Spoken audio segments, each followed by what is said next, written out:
अस्सलामुअलैकुम। Kitchen with Shaheen aunty में मैं आप सबको खुश आमदीद कहती हूँ।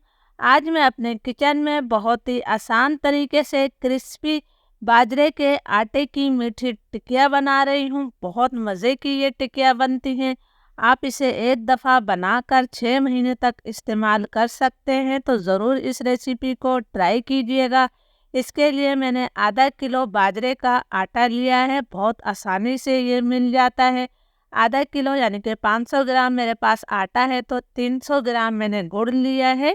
आप 300 से 350 ग्राम तक गुड़ ले सकते हैं, इससे ज़्यादा मत लीजिएगा। 4 खाने के चम्मच मैंने सफ़ेद तिल लिए हैं। तो सबसे पहले हम गुड़ का शीरा बनाएंगे। गुड़ का शीरा बनाने के लिए मैंने तमाम गुड़ पतीली में डाल दिया है। इसके साथ ही मैं इसके अंदर 1 कप पानी शामिल कर रही हूँ। गुड़ को हमने इतनी देर तक पकाना है कि ये पानी के अंदर मुकम्मल तौर पर हल हो जाए। हमने कोई तार वाला शीरा नहीं बनाना है, सिर्फ हमने गुड़ को पानी के अंदर हल करना है। जब गुड़ पानी में हल हो जाएगा तो समझो हमारा शीरा तैयार है। गुड़ मुकम्मल तौर पर पानी में हल हो चुका है, इसका मतलब है कि शीरा हमारा तैयार है। अब चूल्हा में बंद कर देती हूँ और इस शीरे को हमने थोड़ा ठंडा कर लेना है। मुकम्मल तौर पर आपने इस शीरे को ठंडा नहीं करना है। अब मैं इस शीरे को छान लेती हूँ, इसलिए कि गुड़ के अंदर अमूमन कंकर वगैरह होते हैं। आप देख सकते हैं कि थोड़े बहुत कंकर इसके अंदर है। शीरा हमारा अभी नीम गरम है, यानी कि ये मुकम्मल तौर पर ठंडा नहीं हुआ है। हमने जो 4 खाने के चम्मच तिल लिए हैं वो मैंने बाजरे के आटे में डाल दिए हैं। इसे हम अच्छी तरह से मिक्स कर लेते हैं। बहुत ही मज़ेदार लगते हैं ये तिल टिक्कियों के अंदर। अब जो हमने गुड़ का शीरा तैयार किया है जो कि नीम गरम है, इससे हमने इस आटे को गूंदना है।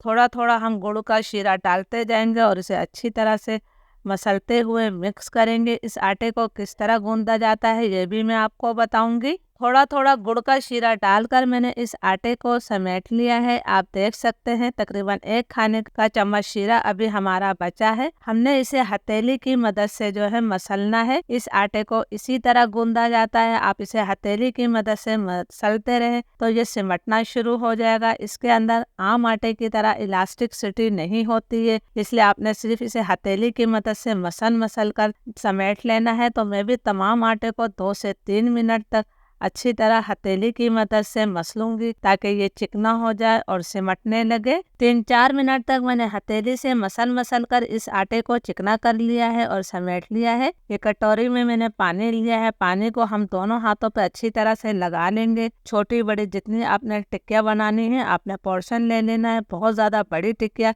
या बहुत ज़्यादा मोटी टिक्कियाँ मत बनाइएगा। इसे मैंने हाथों से थोड़ा गोल कर लिया है। अब हमने दोनों हथेलियों से इसको चपटा कर लेना है, यानी टिक्की की शक्ल दे देनी है। बहुत आसानी से हो जाती है। ये देखिए जी, जिस तरह हम रोटी को बढ़ाते हैं इसके किनारों को भी हमने उंगलियों की मदद से ही सेट कर लेना है। टिकिया के किनारों को मैंने हाथों से सेट कर लिया है। आप देख सकते हैं कि हमारी बेहतरीन सी एक टिकिया तैयार हो गई है। अब मैं दोबारा हाथों पे पानी लगा रही हूँ और हमने इस तरह मजीद टिकिया तैयार कर लेनी है।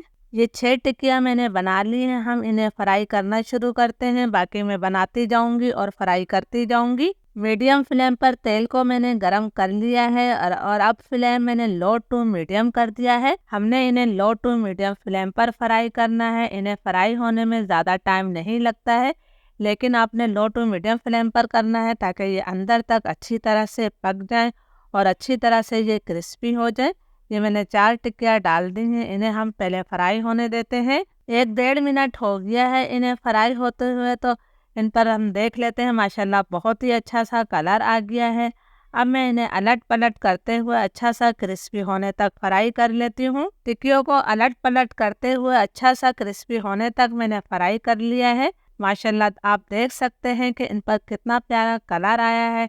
जब इन्हें थोड़ी सी हवा लगेगी तो ये बहुत ज़्यादा क्रिस्पी हो जाएंगी। मैं चारों टिक्कियों को जो है तेल से निकाल लेती हूँ। ये मैंने चारों टिक्कियाँ निकाल ली हैं। इनका तेल हमने बहुत अच्छी तरह से झटक देना है। मैं आपको प्लेट में भी करीब से निकाल कर दिखाती हूँ। अब जो हमारी बाकी टिक्कियाँ रह गई हैं हम उन्हें भी इसी तरह फ्राई कर लेते हैं। जब मेरी तमाम टिक्कियाँ फ्राई हो जाएंगी तो फिर मैं आपको फाइनल लुक दिखाऊंगी। अल्हम्दुलिल्लाह हमारी ढेर सारी बाजरे की मीठी टिक्कियाँ तैयार हो गई हैं।